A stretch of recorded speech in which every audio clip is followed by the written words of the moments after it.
Guru Busters!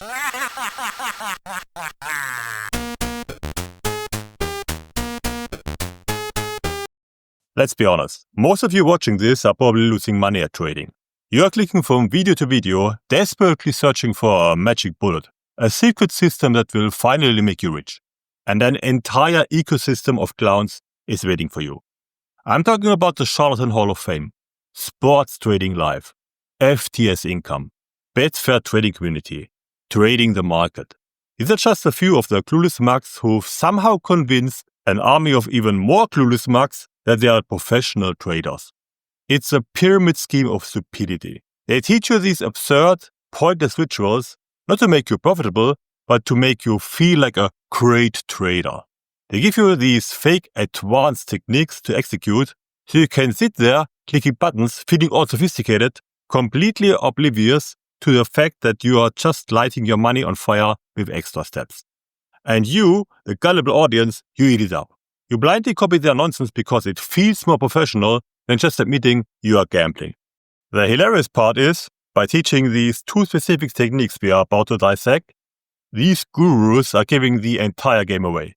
They are broadcasting to the world in glorious 4K that they are fundamentally, mathematically, and philosophically incapable of being profitable traders. They are literally exposing themselves with every video they upload. So today, we are going to engage our brains. We are going to deconstruct the playbook. This isn't a friendly lesson. It's going to be the cold, hard, uncomfortable truth.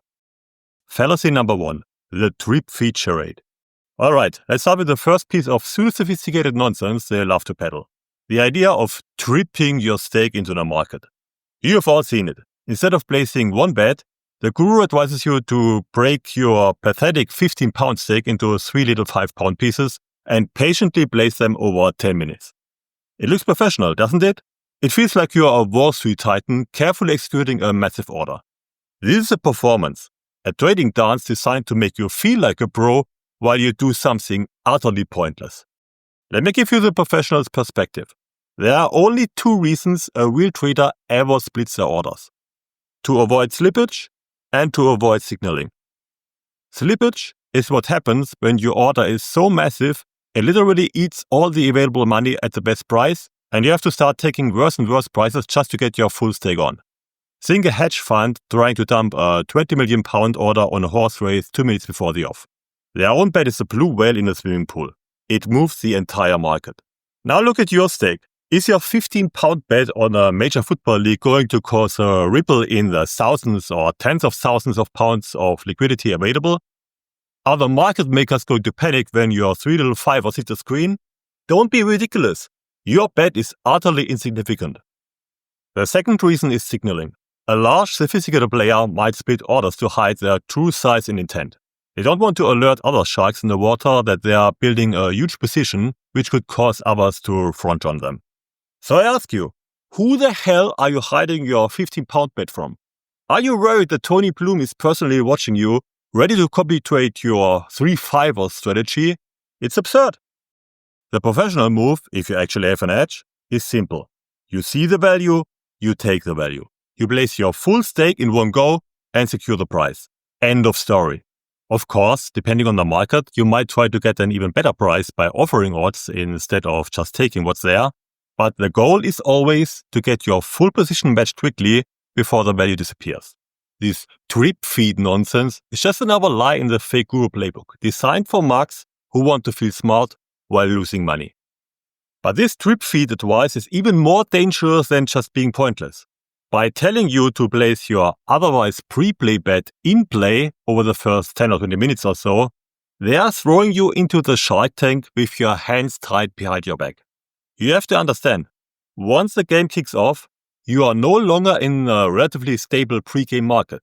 You are now competing in the ruthless, fast-moving in-play environment. You are up against professional in-play traders who have lightning-fast pictures, sophisticated bots, and a deep understanding of how odds react to every single pass, tackle, and shot. And what does a typical mug following this advice have? A TV feed that's 20 to 30 seconds delayed? No pictures at all? They are completely outgunned. They are literally placing bets in the dark, offering up money that will be instantly snatched by sharps the second a dangerous situation unfolds that they can't even see yet. They are being lambs led to the slaughter. They are literally offering up free money to the sharks who are eating them alive. So why do these clowns, FTS Income, Sports Trading Live, all of them, teach this garbage? It's a pure confidence trick. It's a pointless ritual that preys on your desire to feel sophisticated. It makes a simple, one-click action feel like a complex professional process. They are selling you the feeling of being a trader, not the reality. Fallacy number 2, the value squandering exit. This one is even more damaging, and frankly, it's the number one telltale sign of a fake guru. This is a move they all make, and in doing so, they reveal that they are not just clueless, but are absolutely, unequivocally not professional bettors or traders. The guru tells you that after a goal is scored and your over 2.5 goals bet is in a profitable position, you should immediately trade out, remove liability, or lock in the green.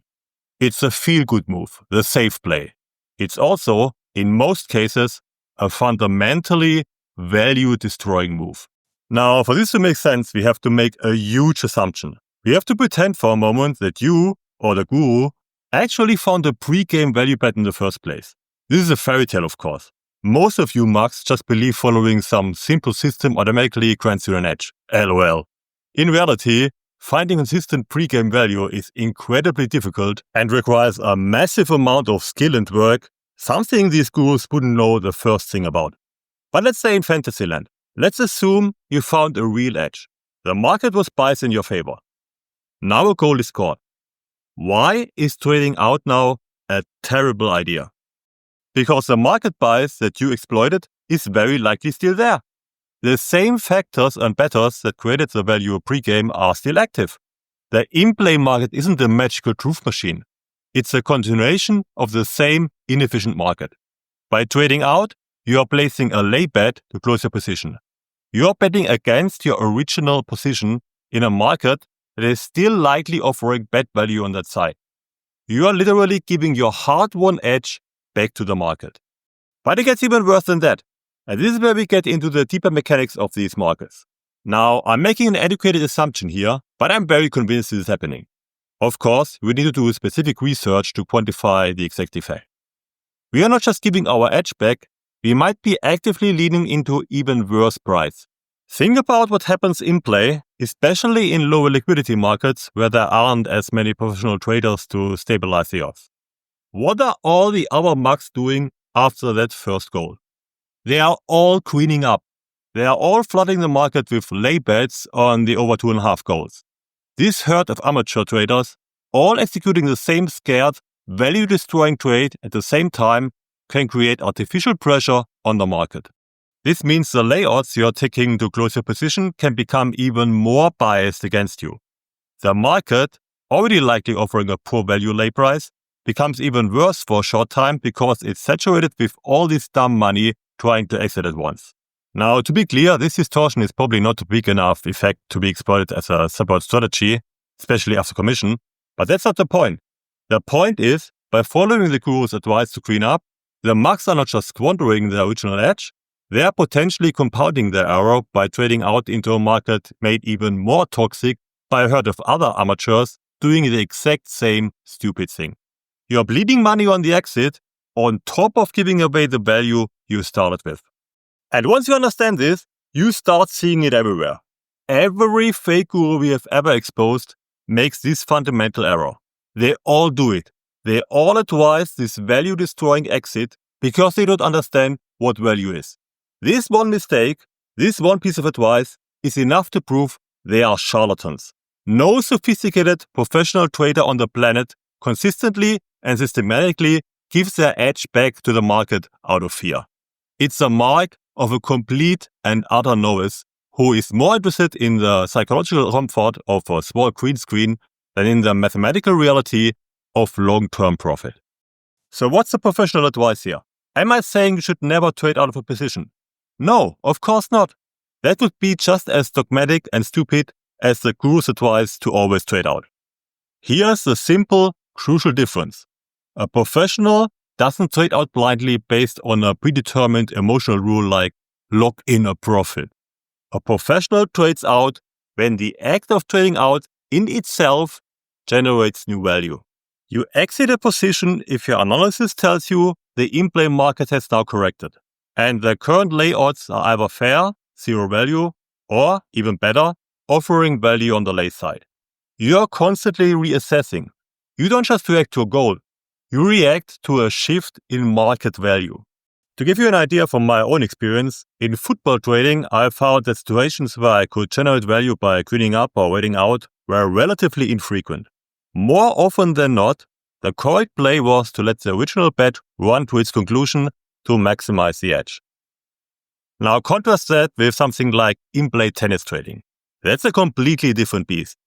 In tennis, you have constant, dramatic odds swings. More importantly, the value itself can swing widely as player momentum and psychology shift. This creates far more opportunities to trade in and out of positions frequently, as the market is constantly offering new value opportunities on both sides. The key takeaway is this: every trading decision must be based on value, not on fear. The gurus teach a one-size-fits-all fear-based tool because it's simple and it makes their followers feel safe. A professional operates with a fluid, context-dependent strategy, always hunting for the next sliver of value. They are fundamentally different mindsets. So there you have it. 2 common guru tactics that are actively harming your trading. Stop the pointer strip feeding and stop squandering your value by queening out of fear. The common thread here is fake sophistication. These tactics are designed to make you feel like you are a pro while encouraging an amateur mindset. The real edge isn't in a secret system someone sells you. It's in your critical thinking. Understand the why behind every action you take. Question everything. If this was helpful, hit the like button and subscribe for more content that cuts through the BS. Until next time. Guru Busters!